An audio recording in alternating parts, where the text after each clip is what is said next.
Hello and welcome to Straight Talk, Supply Chain Insights, the podcast for your supply chain leader who is on the go and wants to be in the know. And now, your host, Lora Cecere. Welcome to Straight Talk with Supply Chain Insights. This is the podcast that's designed for the business leader that wants to gain early market advantage. My name is Lora Cecere, and I interview supply chain leaders around the world to help you to understand what's happening and how you can really learn from others. Today, I'm interviewing Josue Deya, and I met Josue about 7 years ago. He's spent many years in the agricultural space. He's in South America, and he is leading the effort for a new business called Indigo. What I love is when companies drive business change and process innovation in supply chain by rethinking how to make the world a better place. Josue, welcome to the show. Thank you, Laura. Tell the group a little bit about yourself. Okay, I'm Josue Deya. I'm based in Buenos Aires, now taking care of the supply chain for Indigo, as you mentioned. At this point of time, almost 25 years in the career and every day in supply chain. So that's who I am. So, Josue, tell me about Indigo and the business model. Indigo has a purpose of harnessing nature to help farmers sustainably feed the planet. And we are focusing on improving the farmer profitability while improving sustainability and helping the farmer to align their practices to what the consumer is demanding today, that is healthier products. That is the purpose of Indigo. So we have a lot of different services under Indigo. Can you talk about what they are? We have one business that is related to biological products. We have a very big catalog of microorganisms, almost 70,000 microorganisms that we catalog and analyze through R&D their beneficials to each of the crops. So mainly we work with water stress, with temperature stress, with diseases, and find how microbes could help each of these crops to increase a lot of characteristics and to reduce risks while cropping. So microorganisms, so you're growing microorganisms. How do you get those to the field, and how do farmers engage with you to get them? Exactly. Today we produce them at US and we ship them to Europe and South America.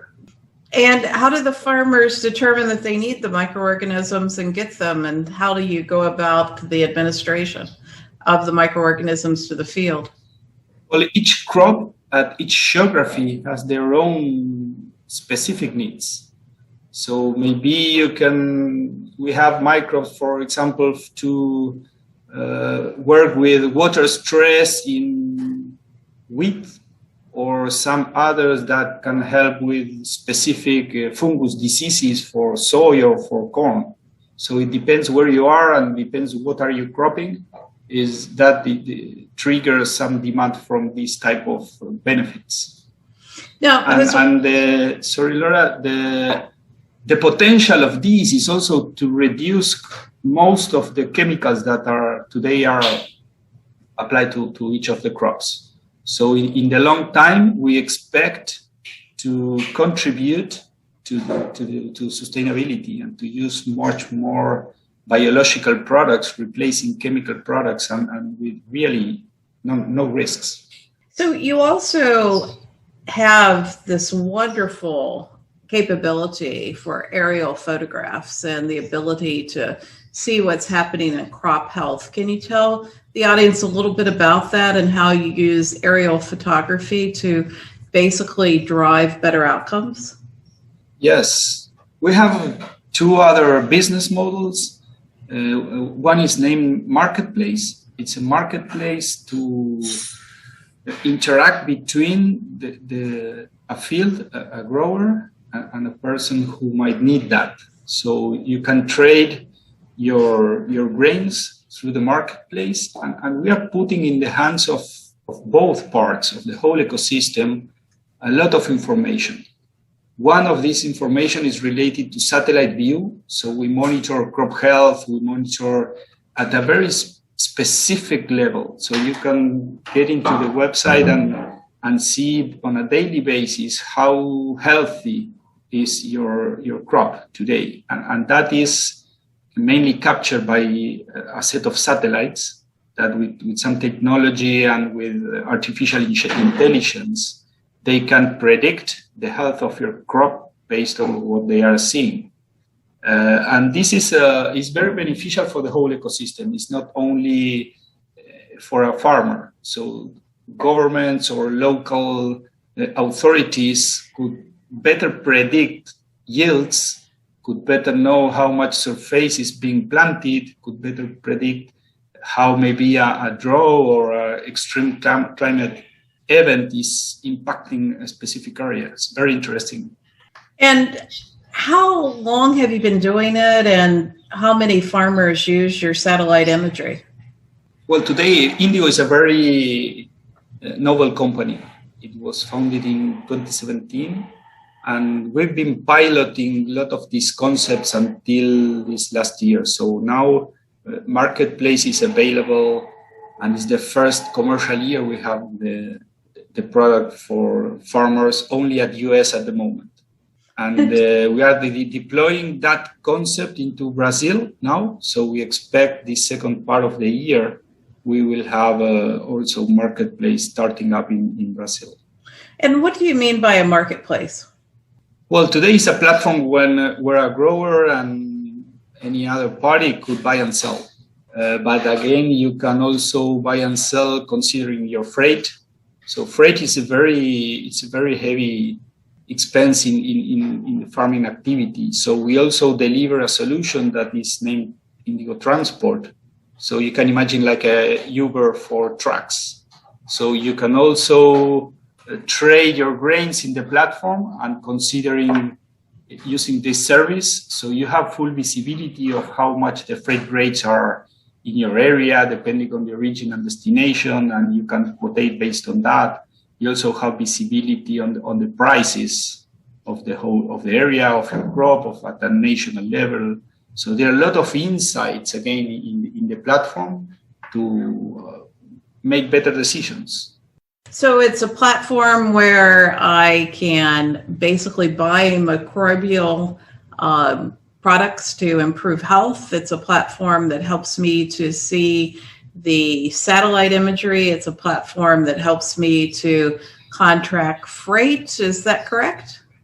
It's a platform that you as a grower, it depends where you are. If you're a grower, you can buy and sell.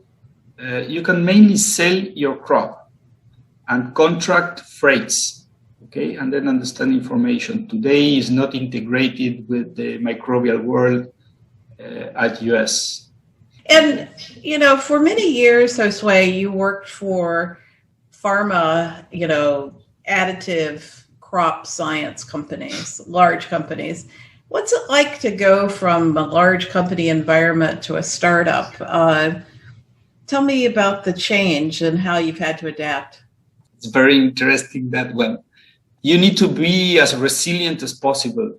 So I joined the company on December 2019 with 3 projects launching, and in February we prioritized differently and we went into another direction. And that is a startup. We test different business models at different countries. We see what is working, we improve them, and then we change them and define new plans. So in fact, as an example, we have quarterly objective settings. So every 3 months, we need to stop and rethink what we're doing on the next 3 months. In some previous experience, maybe in pharma, everything is much more stable and demand is pretty stable until this COVID, right? But in more normal environments, demand is very predictable in some other industries like FMCG companies I work for. In Indigo, you don't know. We don't know. We're introducing a new microbe into Brazil, this crop, and frankly speaking, we aim to sell that to producers, but we know that the demand could be 10 times bigger. And that is part of what we need to build. We need to build a very resilient supply chain and very, very adaptive, and also the teams. For me, it's pretty interesting. I enjoy it a lot. So it's a faster pace, and it's one that constantly changing. And, for an entrepreneur, that's great for people that like slow progress. They often will struggle at a startup, right? Yeah. And so the other thing is, you need to be another characteristic for me, Lora, sorry to interrupt, is you need to be prepared to not to have even 90% of what you want to have to launch an operation, a business, or whatever. So perfection is not for a startup, right? So you need to prepare your business models as best as you can, but then you need to run them and be as early as possible in the market, test, rework, go back to the paperboard, redesign processes, redesign concepts, and launch them again. A very interesting characteristic also. Which I find stimulating, but some people don't. They'll go from a very staid job with a large corporation into an entrepreneur relationship with a company, and they'll struggle with the pace and the fact that there's so much unknown. But one of the things I like about Indigo is that you're trying to redefine agricultural, services in a biological, sustainable way. And, if we think about agriculture as a business and feeding the planet, whether it's 2050, and what's happening with climate change, where do you think this will go 5-10 years from now?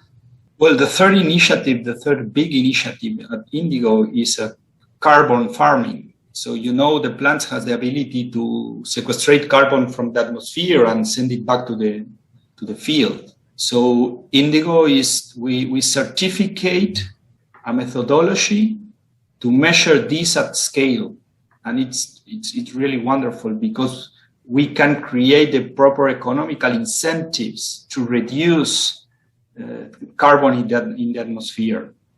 And I think that if we success on this, we will create a huge impact in the environment, because companies that would like to become carbon neutral, and there are several of them, a lot of them almost customers from Indigo now, they can put money into a system of certificates of carbon emission that some growers could sequestrate that carbon into the field with practices. So there are 5 implemented practices that we are monitoring.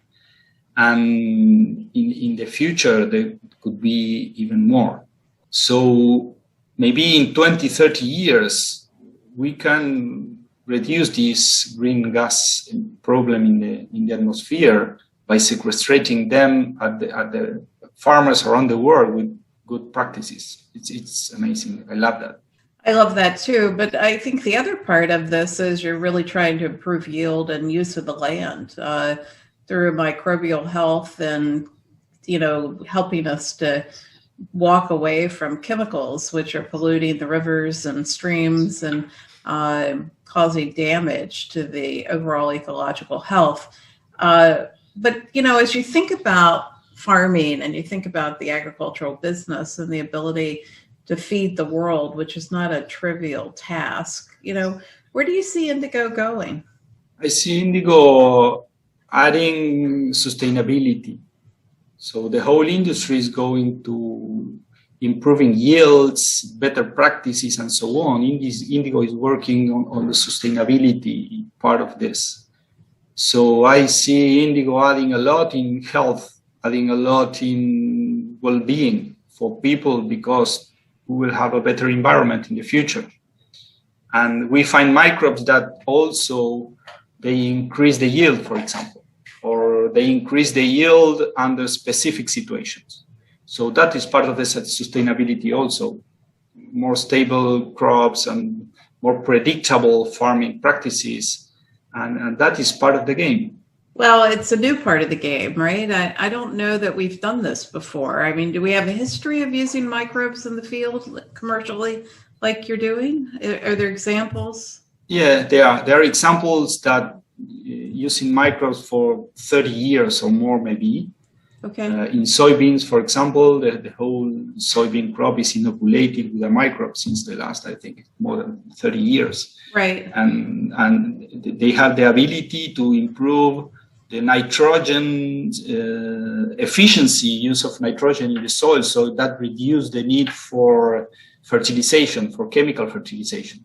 It is not eliminating the need, but it's creating a lot of efficiency in the use of nitrogen from the plant. So at one point, it creates sustainability.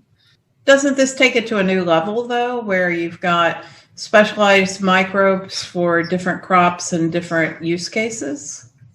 And I think the combination of microbial additives plus the satellite imagery in your marketplace could end up being quite a valuable business model to farmers, right? Yes, exactly. And to certificate the carbon sequestration, you need to have that information with proper reliability. So today, this satellite imagery has the capability to identify which crop you're working on. If you're using cover crops in between main crops, if you are tilling or not tilling the field after each of the crops, if you're rotating crops. So all these variables are part of this sustainability model. So if you introduce models and introduce these practices, you will sequestrate more carbon from the atmosphere. And we build the capability to predict this at a huge scale. Today, you can get into the Indigo website and you can take a look at a single piece of land wherever you want in the US and you will get that information. Well, and Josue, I'd ask you to speak at this year's Supply Chain Insights Global Summit, and unfortunately you're not going to be able to, but maybe next year. And if you're going to speak next year, what do you want to tell the audience? I want to tell about the success of Indigo during these first couple of years. So today, what I mentioned, we are more mature at the US and we are developing pilots on other geographies. We also develop a completely digital financing tool in Brazil that is working really well. And I think maybe next year, we can also share what we learned and we can also share how we see the future with a year and a half running the business. So I expect to add value and to show the audience what we did, not what we promised to do. Well, and I love Indigo's story because at the core is redefining supply chain and redefining value networks and thinking about new ways to add value and to basically help the planet. So Josue, thanks for being with me today. This is Straight Talk with Supply Chain Insights. Thank you, Lora. Bye-bye. Bye now. Thank you. My name is Lora Cecere, and I'm the founder of Supply Chain Insights, and I want to give you a personal invitation to join this year's Supply Chain Insights Global Summit. Now in its 8th year of doing this conference, we designed this for a unique experience for supply chain leaders to learn from technology leaders to think differently and drive new outcomes. We're hoping that you can make it on September 7th through the 9th in Franklin, Tennessee. In the conference, we handpick all of the speakers and we design the conference for a unique networking experience so that you leave to build a guiding coalition for change. We hope to see you there.